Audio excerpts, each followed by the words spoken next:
Why, hello there YouTube and welcome to a random review. I'm Random Ross and today I am reviewing Ant-Man and the Wasp, Quantumania. Let's do it.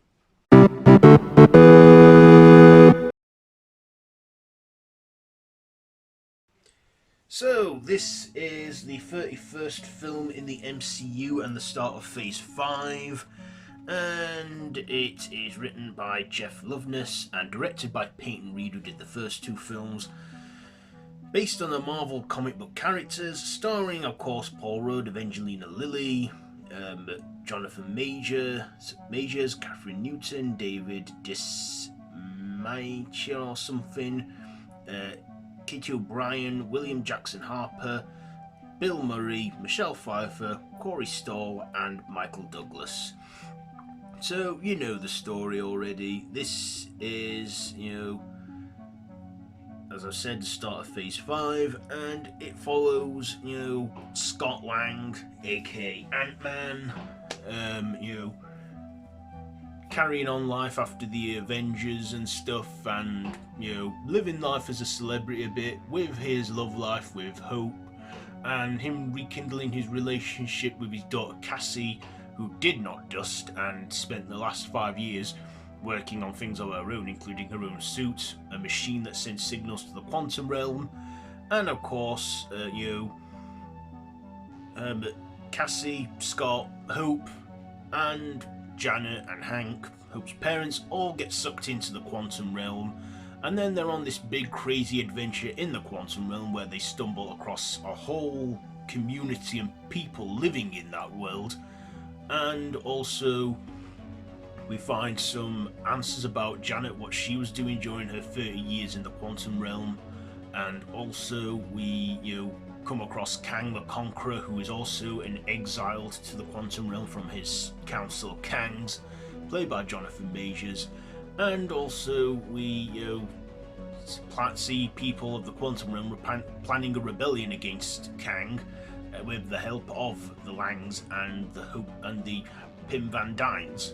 And we even get MODOK in there too, which is played by Corey Stoll, who is Darren Cross, aka Yellow Jacket from the first Ant-Man movie, who is now MODOK. So we now know what happened to him. He didn't die, he became MODOK in this, metallic organism designed only for killing, as you know already. So that's the story, I'll leave it there. So what did I like about this? Well, there are the mid and the post-credit scene, which were probably one of the highlights of the film for me, setting things in motion for Avengers Kang Dynasty, and the second one setting things in motion for Loki Season 2. I'll leave it there, but be sure to stick around during and after the credits to see that. Also, I thought Paul Rudd was good in this, returning as Ant-Man. Looks great for 53 nearly, and Evangeline Lilly as Hope Van Dyne, the Wasp. And also Katheryn Newton now joining the cast, this now playing Cassie Lang. I liked her character too.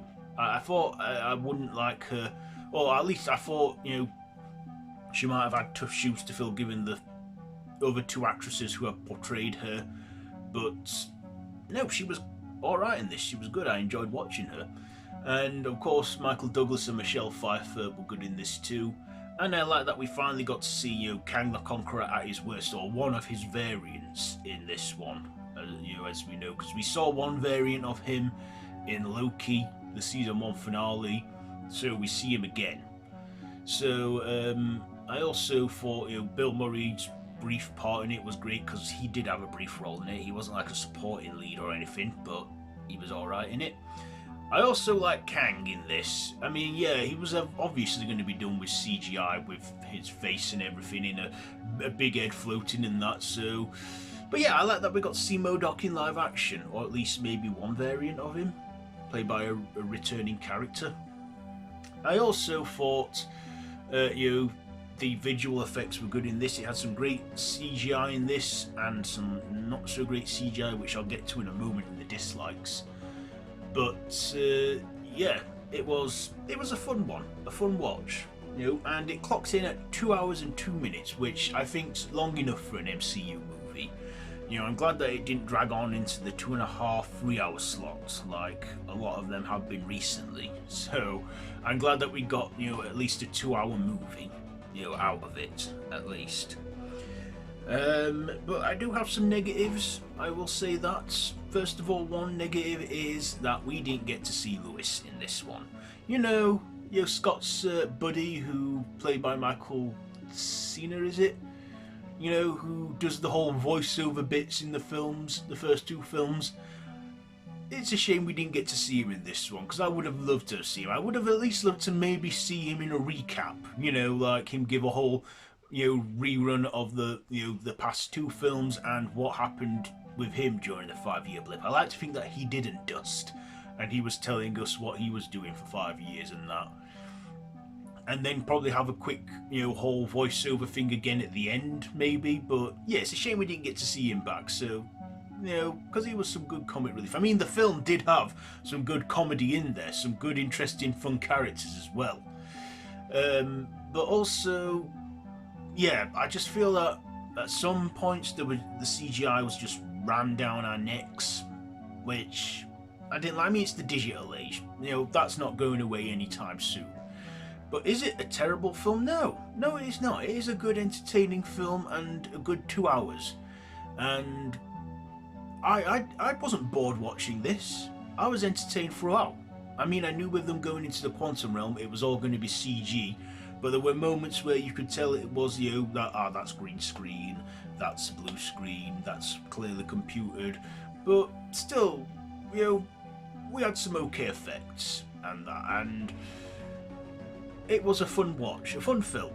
But there were some tiny moments for me that just, you know, where it was just like, yeah, you know, but still, it's entertaining and it's a fun watch, and yeah, so Ant-Man and the Wasp: Quantumania, what am I going to rate this? You know what, I think I'll give it 3.5 out of 5. 3.5 out of 5 Ant-Man and the Wasp. So there you go, there is my review on that one. So have you seen this one? Let me know all that down below in the comments. If you like this video, be sure to give it a big thumbs up and share with your friends, and hit that notification bell. I have social media links. I have a second channel that's all about horror if you like checking that stuff out. So yeah, I've been Random Nos, and this has been a random review. So until next time, I bid you all a goodbye, friends, goodbye.